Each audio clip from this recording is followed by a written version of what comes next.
Paris में teacher की हत्या ऐसे वक्त पर हुई जब नागोर्नो काराबाख की जंग से पूरी दुनिया खौफजदा है।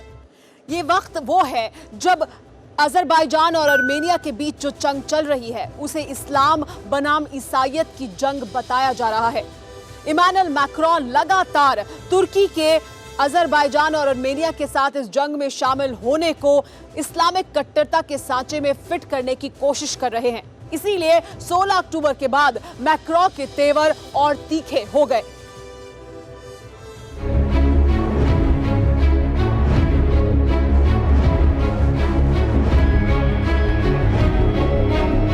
पेरिस में टीचर की हत्या के बाद ऐसा ही आक्रोश है। सैमुअल पैटी के समर्थन में जगह जगह लोग सड़कों पर उतरे। कट्टरपंथ के खिलाफ आवाज बुलंद की जा रही है।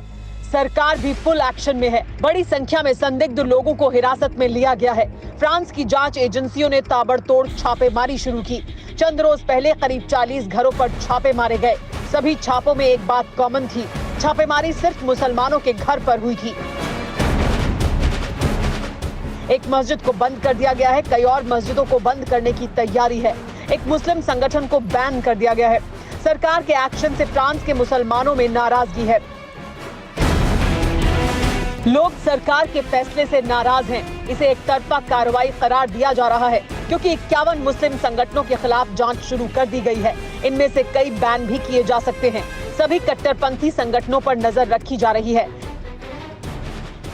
ऐसी खबरें अक्सर चीन से सुनने को मिलती हैं, जहां चीन के शिनजियांग प्रांत में मुसलमानों के खिलाफ जुल्म ज्यादती की जाती है। आमतौर पर वेस्टर्न मुल्कों से इस तरह की खबरें सामने नहीं आती हैं, जहां किसी एक समुदाय या धर्म के खिलाफ इस तरह का एक्शन लिया जाए। फ्रांस भी एक सेक्युलर लिबरल देश है।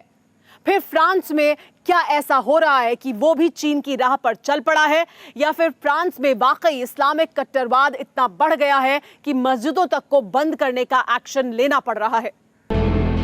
मैक्रोन की इस्लामी मुल्कों को सीधी चुनौती है। इसलिए सबसे पहले मुस्लिम जगत का नया खलीफा बनने का ख्वाब देख रहे तुर्की के राष्ट्रपति अर्दोआन भला कैसे खामोश रहते। अर्दोआन ने तीखा वार करते हुए सीधे सीधे फ्रांस के राष्ट्रपति इमानुएल मैक्रोन को दिमागी जांच करवाने की सलाह तक दे डाली।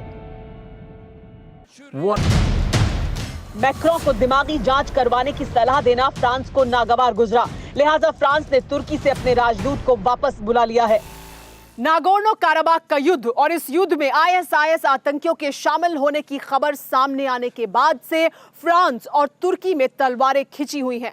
अर्दोआन और मैक्रोन के बीच जुबानी जंग लगातार जारी है। मैक्रोन ने अर्दोआन को आईना क्या दिखाया? तुर्की का पिछलग्गू पाकिस्तान भी अब मैदान में सामने आ गया है। मैक्रोन के खिलाफ इमरान खान ने भी मोर्चा खोल दिया है। इमरान खान ने एक के बाद एक 5 ट्वीट किए। अंग्रेजी में फ्रांस के राष्ट्रपति इमानुएल मैक्रोन पर इस्लाम पर हमला करने का आरोप लगाया। लिखा कि जानकारी न होने के बावजूद मैक्रोन ने मुसलमानों पर हमला करते हुए इस्लामोफोबिया को बढ़ावा दिया। इल्जाम बड़ा था, लिहाजा इमरान को जवाब देने में मैक्रोन ने भी ट्वीट करने में देर नहीं की, वो भी अंग्रेजी और उर्दू में लिखा।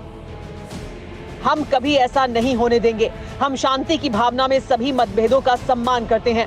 हम अभद्र भाषा को स्वीकार नहीं करते और तर्कसंगत बहस का बचाव करते हैं। हम हमेशा मानवीय गरिमा और सार्वभौमिक मूल्यों के लिए खड़े रहेंगे। वैसे इमरान से पहले पाकिस्तान का तेजाबी तकरीरों वाला मौलाना फजलुर रहमान क्वेटा के जलसे में फ्रांस को खुली चुनौती दे चुका था। जिस तरह के तेवर दिखाई दे रहे हैं उससे साफ है कि अजरबैजान और आर्मेनिया से निकली चिंगारी अब सरहदों की बंदिशों से आजाद होकर पूरी दुनिया में फैलने लगी है। मैक्रोन के बयानों के बाद इस्लामी मुल्क फ्रांसीसी सामान का बहिष्कार करने लगे हैं। जाहिर है मध्य एशिया में जो मजहबी अदावत आकार ले रही है वो दूर तलक जाएगी। अड़ी सोमवार से शुक्रवार शाम 6 बजे सिर्फ TV9 भारतवर्ष पर।